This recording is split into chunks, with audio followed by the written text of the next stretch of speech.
Britain has developed a sick note culture which has been exposed during the recent row over welfare, but just how easy is it to be signed off work sick? I went undercover and exposed a suspended doctor who is selling sick notes on demand. They're giving money to some complete random who isn't showing any real care for their actual symptoms, if they do exist. Yeah. There could be some people who don't have any symptoms, they just want to get a sick note. There could be others who have genuine symptoms that are desperate. They can't get in to see their GP. This isn't helping. Janet, welcome to the Daily Tea. Oh, thank you for having me on. Quite the journalistic endeavour this has been. So tell me, you have discovered that a suspended doctor is selling workers sick notes on demand without a consultation and for ailments including, can't quite believe this, anxiety over a sick pet or even just wanting to go on holiday. Yes, I was surprised how far it could go. But essentially, it was a freelancer who brought in the story, a guy called Chris Middleton. He used to work with BBC. And he seen that this doctor, or suspended doctor, Asif Munaf, that he was running a company called Dr. Sick Ltd that was giving out these sick notes. And that obviously, raises a few questions because he's suspended. He shouldn't really be practising as a doctor. He definitely shouldn't be. But in order to actually find out what was going on, we weren't sure who was signing the certificates. Yeah. We weren't sure what kind of ailments were being claimed for. Really, the only way to find out was to go undercover. Very good. And actually, this speaks to a number of concerns when it comes to the welfare row that is still going on. We heard from Iain Duncan Smith earlier this week talking about how people were gaming the benefits system on the back of advice that they were receiving online, on social media, on TikTok and other people recording videos. This is how you do it. If you get denied unemployment benefits or you moved off the dole, your next step is to claim sickness. This is how you do it and all the rest of it. Now, in this case, you're actually talking about people having to get the sick note to get the time off work. Just let's be quite specific, because is this just to give to an employer, or is it actually to claim benefits on the back of it? My understanding is it's just to give to an employer, but I actually also spoke to Helen Whately, who is Shadow Department of Work and Pensions Secretary, and one of the concerns she raised to me is that this is sort of preliminary evidence that might then also be used in the process of applying for benefits at a later stage. Sure. So once you've registered with a doctor, I've got an ailment. It adds up in terms of the medical evidence. Yes. It could add up, was one of the concerns she raised with me when I told her about this investigation. But no, the specific immediate usage of these documents is to get up to 6 weeks off, although it transpired from our investigation that they sort of accidentally gave us 5 months off as well. OK, well, let's get into that in a minute. And we're going to get into how exactly you did go undercover and how you got the evidence for this story. It's worth mentioning who is at the helm of Dr. Sick. At this point, you've mentioned his name already, Asif Munaf. Now, this guy has a degree of fame or notoriety, doesn't he? Because he was once on The Apprentice. I don't actually watch The Apprentice, so this came as a bit of a surprise to me. I mean, when the freelancer Chris came in with this story, I don't think he initially kind of stated sort of, well, we really knew why he'd been suspended, so I just sort of Googled his name. And the first thing that came up was the fact that Mr. Munaf had been on The Apprentice. Let's just see how he described himself on The Apprentice. Yes. I've written it down. Beauty, brains, body and business is how Asif proudly describes himself on his CV, says the website. A doctor with a business plan focused on healthy vitamins and supplements, Asif may need more than the 4 Bs to win Lord Sugar's investment. Now, I'm thinking about a B to encapsulate Mr. Munaf, and it certainly isn't beauty, brains, body or business. But continue, please, Janet. Yes, so he made quite an impact, I think, on The Apprentice, and it was during the spin-off show, and potentially actually a little bit earlier, that some of his tweets came to the attention of some of the producers at the BBC, which were very anti-Semitic. And it seems like he got training while at the BBC to sort of awareness training to help him understand why these tweets were offensive. Right. It seems that didn't work. And they ultimately edited him out of the spin-off, The Apprentice You're Fired show, the one that comes after the sort of main show. Was at that point that he was suspended from the medical register. Okay. Temporarily. Yeah. So we'll get into his anti-Semitism a little later. He's suspended from the register, but he's still calling himself doctor. Yes. The company is Dr. Sick Ltd, which, I mean, it has its own connotations really anyway, doesn't it? Yeah, and I mean, that was something that was sort of picked at a bit by some of the customers on the Trustpilot reviews, which we saw before we did the kind of full investigation, is that people started to, it doesn't look awfully authentic. It sounds questionable. Yes. And yes, he is referring to himself as a doctor and using, sort of listing his medical credentials online on his websites, which is a problem for him actually, because there is legislation around this. If you are suspended, it is as if you're counted under the Medical Act as not a doctor. Yes. And if you're not a doctor, you can't pretend to be a medical doctor. So he legitimately qualified in medicine? He did, yes. He's been actually only just suspended. So there's an ongoing investigation, and during the suspension you cannot legally practice as a doctor, and you also shouldn't be presenting yourself as a medical doctor. Understood. So tell me how you went undercover. What happened? Well, to be honest, going undercover is not as simple as people might think it is, and maybe that's reassuring to the public to know, is that you need to have quite a bit of evidence of significant wrongdoing in order to even be contemplating going undercover. And it also has to be the case that the only way to get the information would be to go undercover. So is that according to the Independent Press Standards Organisation's Code of Practice? Why are you saying that? Yes, it is. And it's also, I mean, I think every company that is, regulated by IPSO has their own policy on this, because any kind of journalism that might involve a degree of essentially not disclosing who you are, yes, needs a high level of sign off. Yes. There needs to be a strong public interest. Yeah. And it needs to be the case that the only way that you could find out this information would be by going undercover. Understood. So once you've realised you'd met that bar, how did you go about it? Well, for the first application, I decided to choose just a big employer. A well-known brand in the UK, well-known brand, we will say, exactly, yes. And quite a common male name. Okay. And put in that application basically so that I tested positive for COVID, and that I had certain symptoms, including a cough and a sore throat. I'd like 2 weeks off work.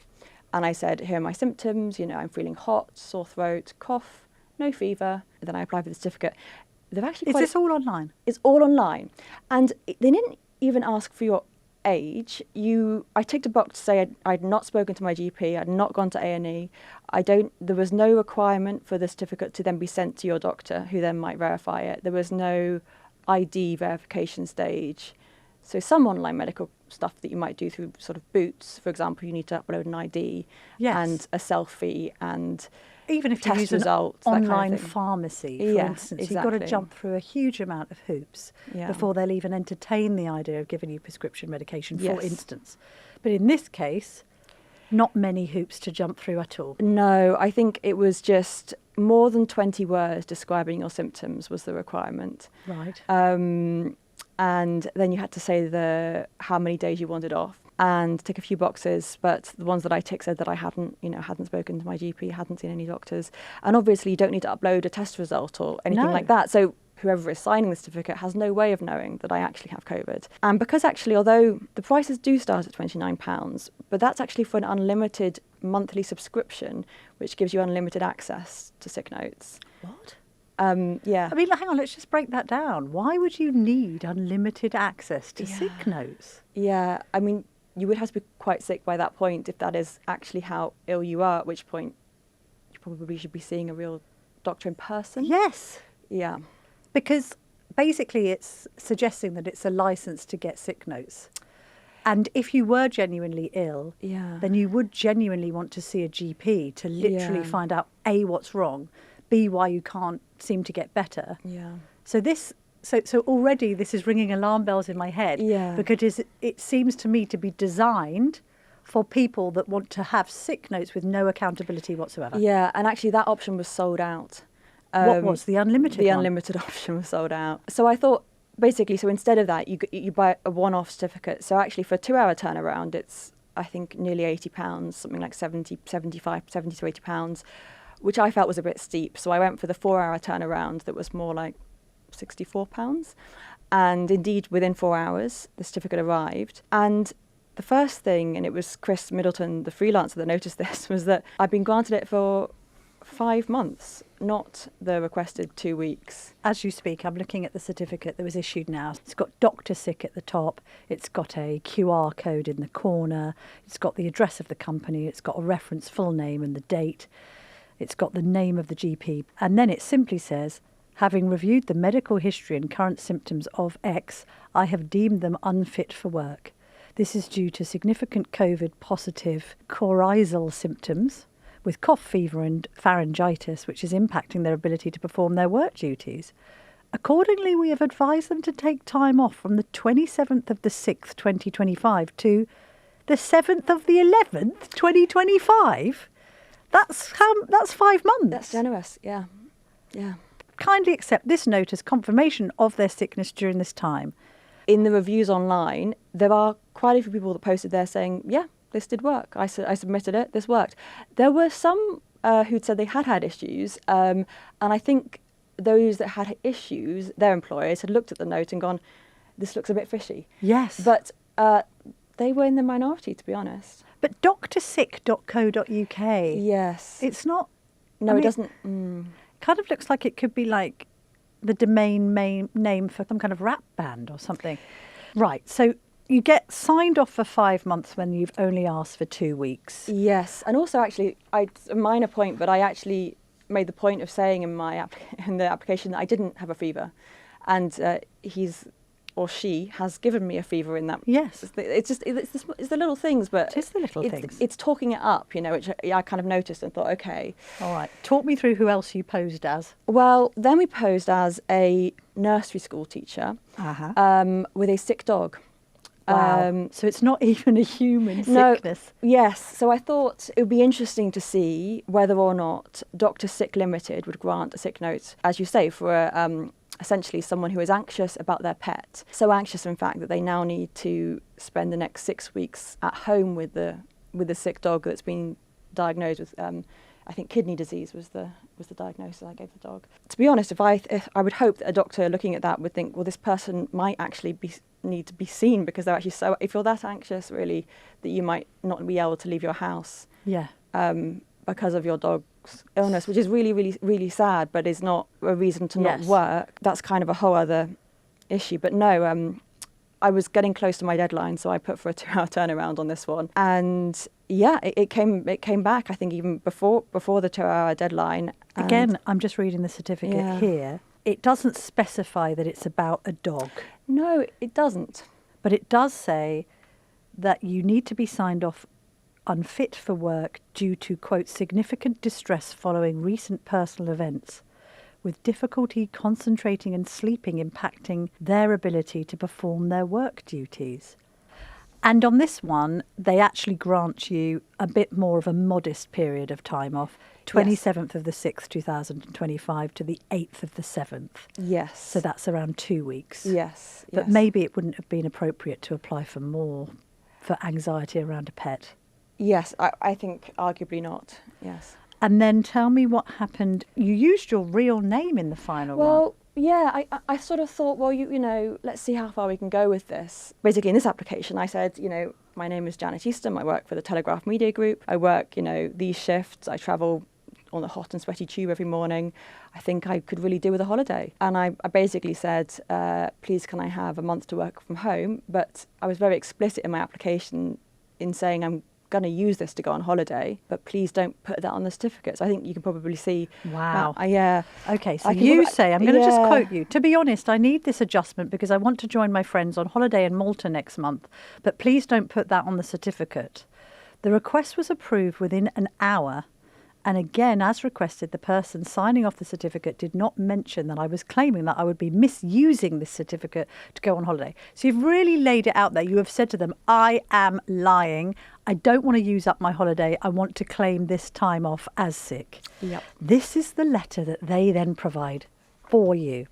Having reviewed the medical history and current symptoms of Janet Eastham, I have deemed them unfit for work in their current capacity.